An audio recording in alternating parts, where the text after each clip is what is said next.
Khadi and village industry commission, क्या आप जानते हैं कि ये क्या है? खादी जिसे भारत में बहुत ही इंफीरियर क्वालिटी का फैब्रिक माना जाता था, आज उसी से ये ऑर्गेनाइजेशन 75,000 करोड़ से भी अधिक सेल कर रही है। ये सेल इंडिया में हिंदुस्तान यूनिलीवर जैसी बड़ी कंज्यूमर गुड कंपनी से भी अधिक है, उसकी 2 गुना है। इसके अलावा खादी विलेज इंडस्ट्री कमीशन ने पिछले 5 सालों में 21 लाख से भी अधिक लोगों को भारत के अर्बन और रूरल एरिया में रोजगार दिया है और ये बहुत सारे न्यू स्टार्टअप को हेल्प कर रही है। हेलो दोस्तों, मैं सीए मीना वर्मा और इस वीडियो में हम आपको खादी विलेज इंडस्ट्री कमीशन की केस स्टडी सुना रहे हैं। इस केस स्टडी में हम ये जानने की कोशिश करेंगे कि कैसे एक ऐसा प्रोडक्ट जिसे भारत में इंफीरियर फैब्रिक की कैटेगरी में माना जाता था, आज उसी प्रोडक्ट से करोड़ों का बिजनेस स्टैब्लिश कर दिया गया है और कैसे ये आत्मनिर्भर भारत का एक बेस्ट एग्जाम्पल है। Khadi and village industries commission एक स्टैट्यूटरी बॉडी है जिसे 1957 में स्टैब्लिश करा गया था। ग्रामीण इलाकों के लिए रोजगार पैदा करने और उन्हें आत्मनिर्भर बनाने के उद्देश्य से khadi village and industry commission की फाउंडेशन 1957 में पार्लियामेंट के एक एक्ट के द्वारा की गई थी। हमारे माननीय प्रधानमंत्री श्री नरेंद्र मोदी ने जब कोविड के दौरान आत्मनिर्भर भारत का कैंपेन चलाया, जिसमें हमारे देश की हर कंपनी ने ये दिखाने की कोशिश करी कि कैसे वो इंडियन रूट से जुड़े हुए हैं, तो इस कैंपेन ने खादी को कैसे इतना फेमस कर दिया, आइए जानते हैं। खादी गांधी जी द्वारा इस्तेमाल किए जाने वाला अंबर चरखे से बना, हाथ से बना हुआ फैब्रिक था, जिसे दूसरे फैब्रिक के कंपैरिजन में इंफीरियर समझा जाता था। पर यह फैब्रिक भारत के इतिहास को दिखाता है। तो इसका मतलब ये है कि खादी पहनने का मतलब है कि आप अपने भारतीय जड़ों से जुड़े हुए हैं और उस पर गर्व करते हैं। खादी की तरफ यंग जनरेशन का माइंडसेट चेंज करने के लिए khadi and village industry commission ने एक गेम चेंजर का रोल प्ले किया। इसके लिए सबसे इंपॉर्टेंट स्ट्रेटेजी ये थी कि यंग जनरेशन को ये समझाया जाए कि ये फैब्रिक ट्रेंडी और क्लासी है, ये फैशनेबल है, जिसके लिए उन्होंने कुछ ऐसा किया जिसकी वजह से खादी बोरिंग स्टीरियोटाइप को ब्रेक करके इंडिया का फैशन हाउस का डार्लिंग टेक्सटाइल बन गया। वैसे तो खादी वास्तव में किसी भी नेचुरल फैब्रिक जैसे कॉटन या सिल्क को कहा जाता है, जिसे हाथ से बुना जाता है, यह बेहद इको फ्रेंडली फैब्रिक होता है। क्यों? क्योंकि इसको बनाने के लिए सिर्फ 3 लीटर पानी की जरूरत होती है, जबकि मील में जो फैब्रिक बनाया जाता है उसको बनाने के लिए 56 लीटर पानी की जरूरत होती है। और ये फैब्रिक हैंडमेड होने के साथ साथ 0 कार्बन फुटप्रिंट पर भी काम कर रहा है और इसीलिए शायद ये दुनिया को इतना अपीलिंग लग रहा है।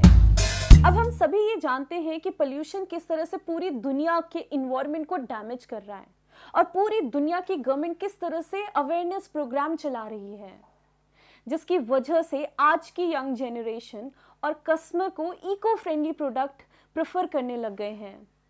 पर ऐसे केस में प्रोडक्ट की क्वालिटी और ड्यूरेबिलिटी का अश्योरेंस नहीं होता है और इसीलिए एक्सपेंशन एफर्ट स्लो हो जाता है। अब बात करते हैं कि खादी विलेज इंडस्ट्री कमीशन ने ब्रांड नेम कैसे बनाया और उसकी मार्केटिंग स्ट्रैटेजी क्या है, ऐसा क्या कर रही है कि वो इंडिया में करोड़ों का बिजनेस खड़ा कर चुकी है और लाखों लोगों को रोजगार दे रही है, आइए जानते हैं। वर्ष 2000 तक खादी विलेज इंडस्ट्री कमीशन ने भारत में खादी भंडार नामक 7000 आउटलेट तक एक्सपेंशन करने में कामयाब रहा। पर इन एक्सपेंशन का कोई मतलब नहीं था, क्योंकि इन आउटलेट के पास प्रोडक्ट के लिए कस्टमर के सही सेगमेंट को रिटेन करने की स्पेशलिटी नहीं थी और इसीलिए खादी विलेज इंडस्ट्री कमीशन को सही मार्केटिंग एफर्ट्स लगाने की जरूरत थी ताकि ये एक ब्रांड नेम क्रिएट कर सके। तो कस्टमर रिटेंशन को बढ़ाने के लिए, अपने प्रोडक्ट के लिए क्वालिटी, ट्रस्ट और राइट सेट ऑफ ऑडियंस को डेवलप करने के लिए कमेटी ने 2 ब्रांड को बनाने का डिसीजन लिया। पहला सर्वोदया और दूसरा खादी। क्वालिटी का ध्यान रखने के लिए सर्वोदया क्वालिटी सर्कल का फॉर्मेशन किया गया था, जिसे गांव के अधिकारियों द्वारा चलाया जाता था और खादी विलेज इंडस्ट्री कमीशन के रिसर्च और डेवलपमेंट में ब्यूरो ऑफ इंडिया स्टैंडर्ड्स के रिप्रेजेंटेटिव द्वारा देखा जाता था। इसने कस्टमर के ट्रस्ट को इम्प्रूव करने में मदद करी। खादी विलेज इंडस्ट्री कमीशन ने आईआईटी दिल्ली के साथ टाई अप करा ताकि आईआईटी के स्टूडेंट के टेक्निकल नॉलेज को इस्तेमाल करके रूरल इंडस्ट्रीज को इम्प्रूव करा जा सके। इसके अलावा खादी विलेज इंडस्ट्री कमीशन ने ब्रांड बनाने के साथ साथ पूरे इंडिया में जो इसका डिस्ट्रीब्यूशन चैनल था उसको भी इम्प्रूव करा। अपने डिस्ट्रीब्यूशन चैनल को मजबूत करने के लिए उन्होंने मुंबई, दिल्ली जैसे सिटीज के रिटेल स्टोर्स तक पहुंचने की कोशिश करी। ये एक बहुत ही अच्छा आइडिया था क्योंकि इन मेट्रो सिटीज में लोग इको फ्रेंडली और लोकल प्रोडक्ट को बहुत ही पसंद करते हैं। आइए अब जानते हैं कि khadi and village industry commission ने इंडिया के फैशन हाउसेस और मैगजीन्स को किस तरह से इस्तेमाल करके इंडिया में मार्केटिंग करी। हालांकि खादी कपड़े पहनने में बहुत ही कंफर्टेबल होते हैं, इसमें स्वेट को एब्जॉर्ब करने की प्रॉपर्टीज होती है, परंतु इसमें नए डिजाइनों की कमी थी और इसीलिए न्यू ट्रेंड्स के साथ ये मेल खाने के लिए ये प्रोडक्ट तैयार नहीं थे, जिस वजह से खादी फैब्रिक अभी लोगों के बीच में इतना अपीलिंग नहीं था। अब इसके बाद प्राइवेट कंपनियों ने एंट्री मारी। रेडीमेड गारमेंट मैन्युफैक्चरिंग कंपनियों ने लार्ज स्केल में khadi and village industry commission के साथ कोलैबोरेट करा। खादी ने न्यू कलेक्शन और न्यू प्रोडक्ट लाइन के प्रोडक्ट बनाने शुरू कर दिए। इन प्राइवेट कंपनियों ने खादी फैब्रिक के पोटेंशियल को समझा कि ये फैब्रिक इंफीरियर क्वालिटी का नहीं है बल्कि ये एक प्रीमियम प्रोडक्ट है, और उन्होंने खादी फैब्रिक को यूज करके अपने प्रोडक्ट लाइन को इंट्रोड्यूस करा। इसके अलावा खादी ने कुछ famous well known fashion shows में भी पार्टिसिपेट किया और ये फोर्ब्स जैसे मैगजीन में भी नजर आई। इसके अलावा आखिरी सबसे इंपॉर्टेंट स्ट्रैटेजी जो Khadi and village industry commission की सफलता का कारण बनी वो थी गवर्नमेंट स्कीम्स।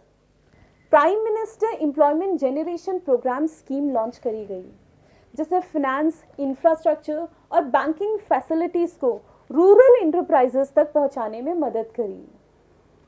इसने Khadi and village industry commission की फंक्शनिंग को सपोर्ट करा। उन्होंने एक ऑनलाइन पोर्टल भी लॉन्च करा जहां उन्होंने हर तरह की इंडस्ट्रीज जो उनके अंडर फंक्शन कर रही थी उन्हें रजिस्टर करा।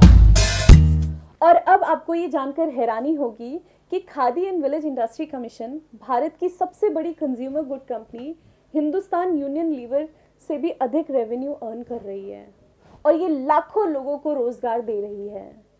ये विलेजेस और लोकल बॉडीज को एम्पावर कर रही है और इस तरह से ये मेक इन इंडिया का मूवमेंट और आत्मनिर्भर भारत का बेस्ट एग्जाम्पल है। Khadi and village industry commission की स्थापना ने ग्रामीण उद्योगों को एक बड़ा मनोबल दे रही है जो न केवल खादी को बल्कि दूसरे प्रोडक्ट की एक वाइड वैरायटी के प्रोडक्शन को भी बढ़ावा दे रही है। इन प्रोडक्ट्स में साबुन, शैम्पू, प्रोसेस फूड, लेदर, हाथ से बने कागज, सिरेमिक, मसाला जैसे बहुत सारे हैंडलूम प्रोडक्ट इंक्लूड हैं। आई होप आप लोगों को ये केस स्टडी पसंद आई होगी तो अपने दोस्तों के साथ जरूर शेयर करिएगा। Thank you so much.